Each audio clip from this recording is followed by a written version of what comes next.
Hello, Sid here, and welcome to the Drunken Ork.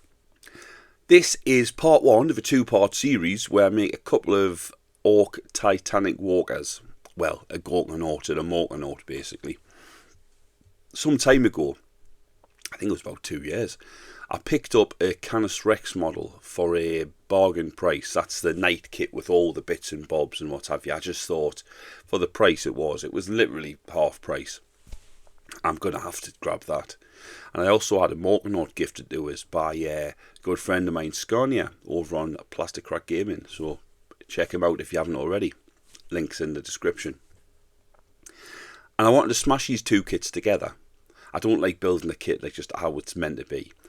So I thought if I smash them together, as I've done before with trucks and what have you, I'll be able to come up with a lovely Gorkanaut and a lovely Morkanaut, somewhat different to the standard ones.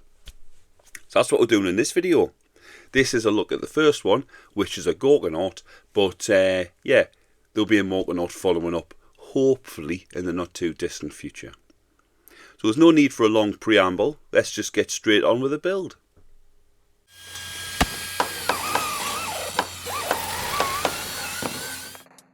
To begin the build, I'm just going to use the chassis off the Knight. Now it's the Canis Rex Knight, so I've built up the legs and the body and put the top shell on, or carapace, and I'll be building the rest of the Morkanaut around this. I'll add the armour panels on later, as and when I decide to, probably after painting.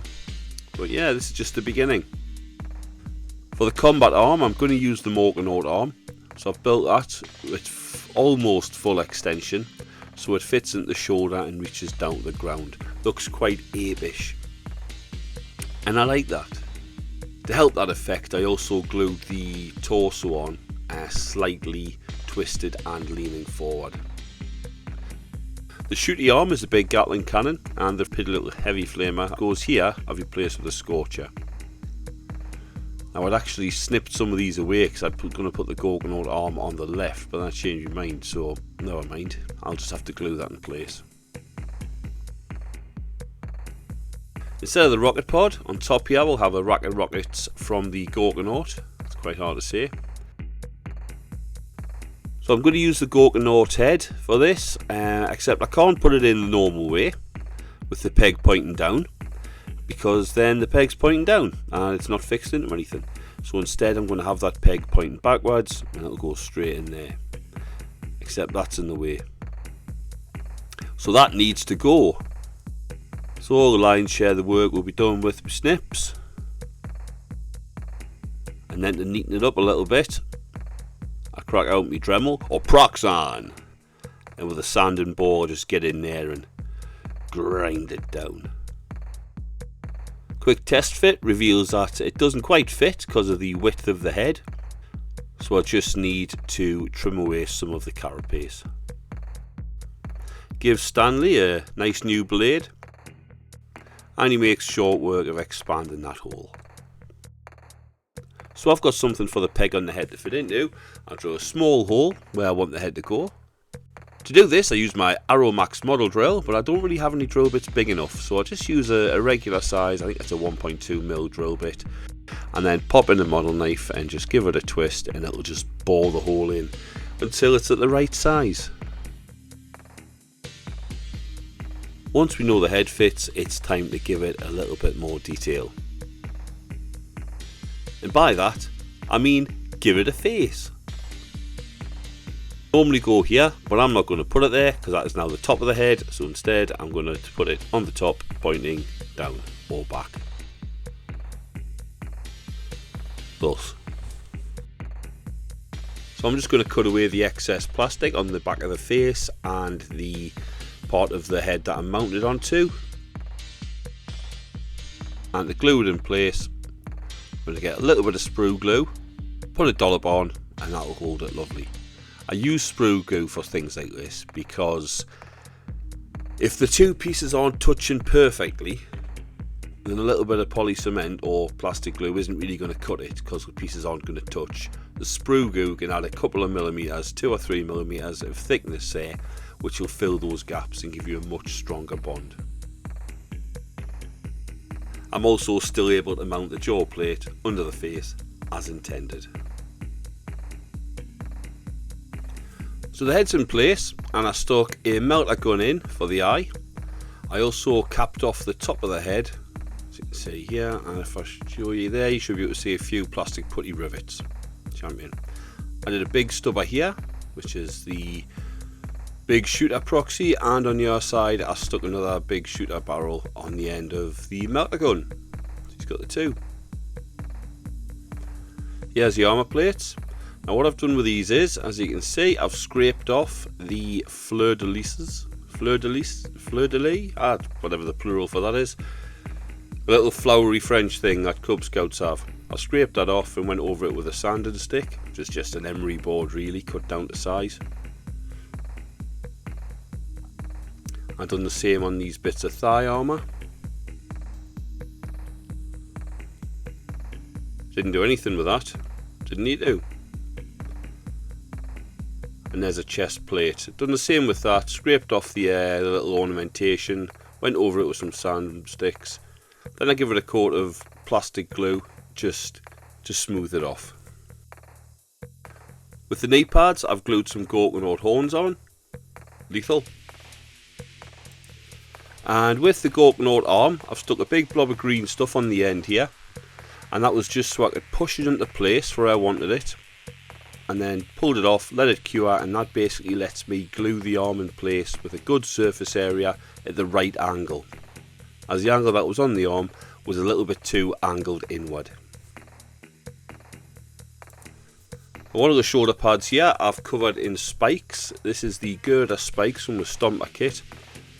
I also scribed a couple of extra lines in the armour just to make it look like it's made of more armour panels.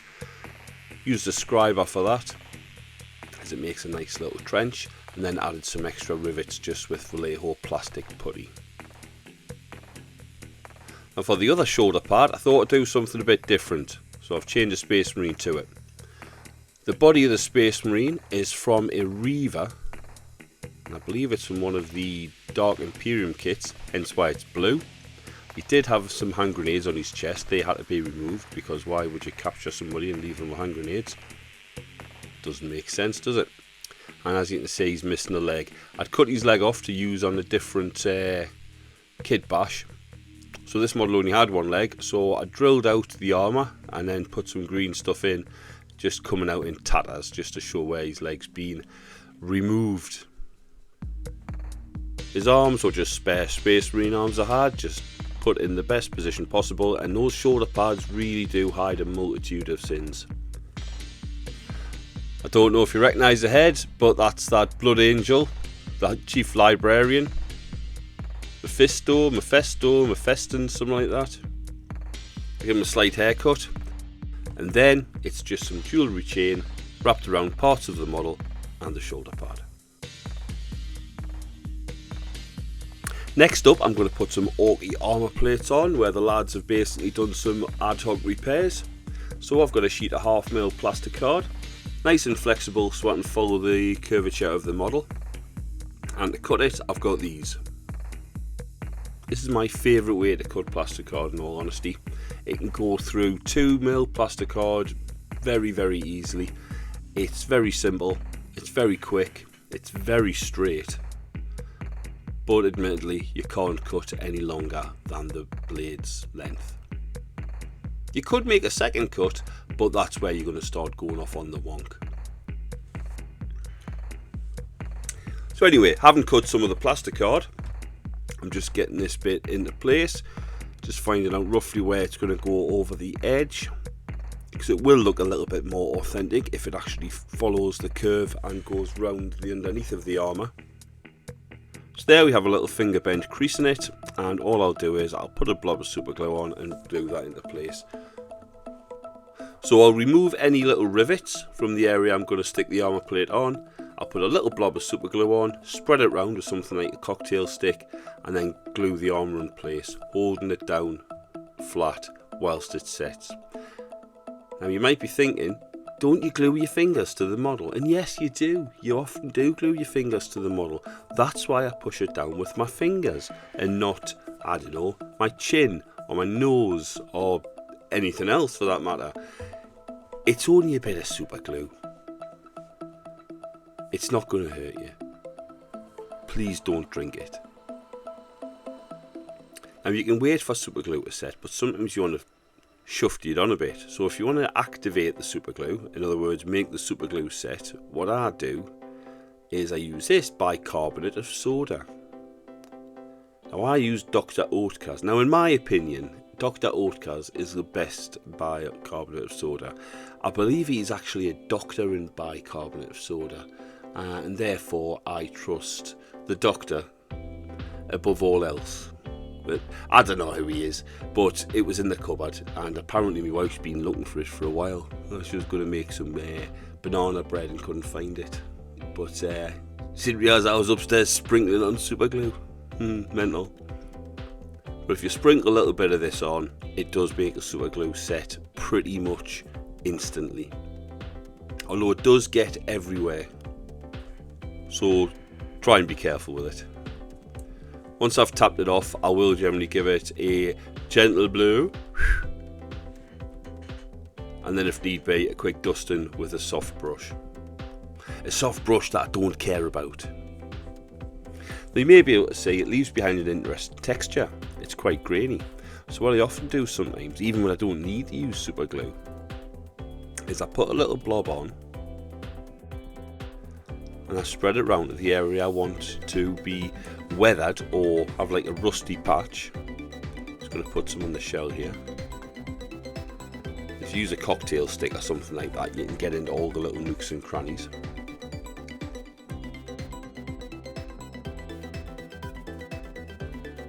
Little bit of bicarb. Make sure it all gets hit. Tap it off. Give it some dusty dusties. And if you can see there, it's almost like a little bit of sandpaper. Now when you paint it, if you dry brush around that bit in a brown, maybe an orange, maybe a brown then an orange, you get a lovely little weathered rust patch.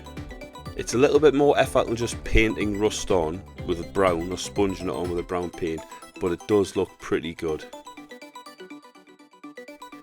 Well, I'm just going to go around here adding a few more armour plates and maybe a few more rust patches.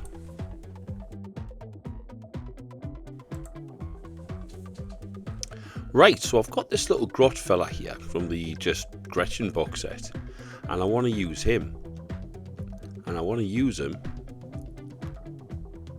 here, because I need to put something in this hole, so this is a dude who's going to do it. But I don't want him in this position, because it's a bit of a flat position, isn't it? It's very much like I used to be printed in metal, and therefore I'm only two-dimensional. What I want to do is take the right hand, and instead of having it holding that pistol in quite a unnatural way, I want his hand raised above his head as if he's holding onto the handle of a hatch. And I want his other arm, his left arm, to be pointing out. So for that, I'll just use this one here. So that's nice and easy.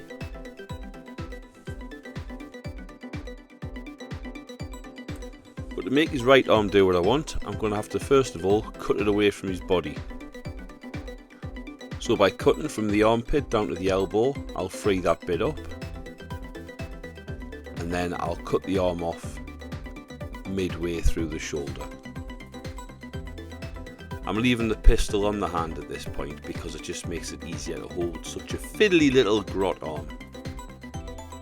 So now the arm's off, I'm going to give it a little dry fit to see whereabouts I want the arm to be positioned, and trim what's left of the shoulder on the arm away so I've got something to glue onto the body. Now this can be a little bit fiddly, especially if, like me, you have hands like cow's tits. But take your time, use a nice sharp knife so you haven't got to put any undue pressure on it, and be careful. I'm also trimming bits off the main body here just to prepare the surface I'm going to glue the arm to. A little bit of plastic glue and then let it dry. You see he's got quite an angular armpit here, so that'll be filled in with a little bit of sprue glue delivered on the tip of a cocktail stick. I'll go a little bit heavy-handed with that, to be honest. And once it's dry, I'll be able to just shave it away with, again, a very sharp knife blade. Probably worthwhile pointing out here that I added a lot of extra nuts and bolts and rivets to the top of the Knight, which just gives it a much more orky feel, as well as going around the edges of the carapace and roughing it up with a knife or Dremel. And here we've got all my little bits and bobs ready to be primed on a little polystyrene priming block. I do it on cocktail sticks just so I can blast it from all angles. Few little additions. You can see on the big Super Gatler arm I added a massive dual chain from the Age of Sigmar Mangler squigs just to give it a little bit more orky character. I thought it was lacking a little bit. On the thigh armour I made some spikes very similar to the Stomper Girder spikes, just from some plastic T-bar. And here's a little Grot. As you can see, I've also rotated his wrists slightly and added the shield to the back. It's actually the door from the hatch, and give him a couple of parts of a handle just to show he's holding it. And then there's a couple of little grots glued in front. And these fellas all together just sit nicely in there. They've popped out the hatch. My main man there's pointing directions and the other two grots are shooting anywhere but. Fantastic teamwork, lads. Well done. We don't make mistakes. We have happy accidents. So after I've got everything primed up with High Coat matte black primer, I have masked off some sections with some masking putty. And I've done this so when I hit this up with yellow, and I'll be using Citadel or Warhammer or Games Workshop, whatever the fuck they call themselves these days. I'm not even going to get into the logo.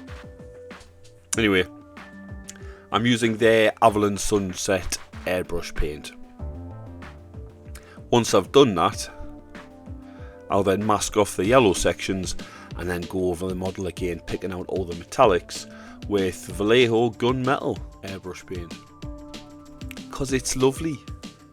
Hitting up the yellow sections in kind of a zenithal manner just to get some shading in there where I can, and where I want it to be a little bit brighter, instead of mixing up the paint or going to a lighter shade, I'm just going to go a little bit more concentrated on those areas, and that gives a brighter finish.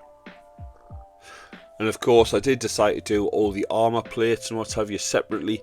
That was just to make painting that little bit easier. Yeah, I got the airbrushing done. And you see I've jumped forward a few steps here. I'm just picking out some of the basics. I did pick out some more black sections and I'll give all the black bits a dry brush with a mid-toned grey. And then I picked out a few red armour plates as well, as I always like to do that. Same for the arm. You can see I also stuck a few extra girders on just to make it look a little bit bulkier. And the same for the shooter. The Space Marine on the shoulder pad was painted like a blood angel. Mostly because of the head. It's not fully painted there, I've just started, got the base colour on. So I'm just going to continue picking out little details on this. Whether it's going over some of the metallics with maybe a brown contrast paint to give it a slightly different shade of metal, more like a bronzy or a coppery in places. I do that with like some of the bindings around the shooters or the ventilated shooter barrels, that sort of thing. And also putting on some weathering with dirty down rust on some of the metallics, as well as just stippling on some of the Mournfang brown and riser rust sort of method in patches, and of course a little bits of chip damage as well. Just picking out all these little things, painting the wires, the lenses, all that kind of stuff. It's all pretty straightforward, you know the drill by now. I put a great big rock, a bit of slate from the garden on the base just to kind of weight it down and fill some of that massive base up. And where I could, I tried to pick a few details out in Vallejo blue-green, which sort of ties my whole wire together. Started gluing some of the bits on, like the shooter arm and the knee pads. On some of the armour plates I wanted to put a little bit of freehand on, so here we've got one of the shin pads and I'm just sketching on a little bad moon with a pencil. And once that's on, with a little bit of black, I'm just gonna follow the sketch and fill that in. Just for now, just a plain black moon. Now when you're doing this bit, especially things like eyes, the eye might feel like it's a little bit too big. That's because you're judging it by the outline of the black.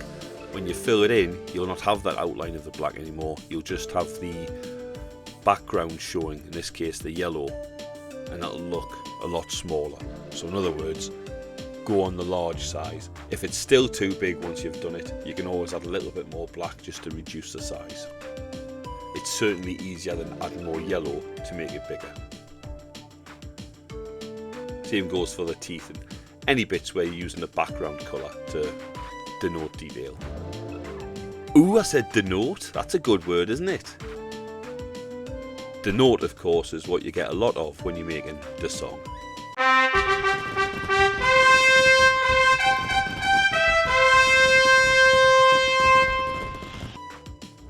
There we go, bad moon face.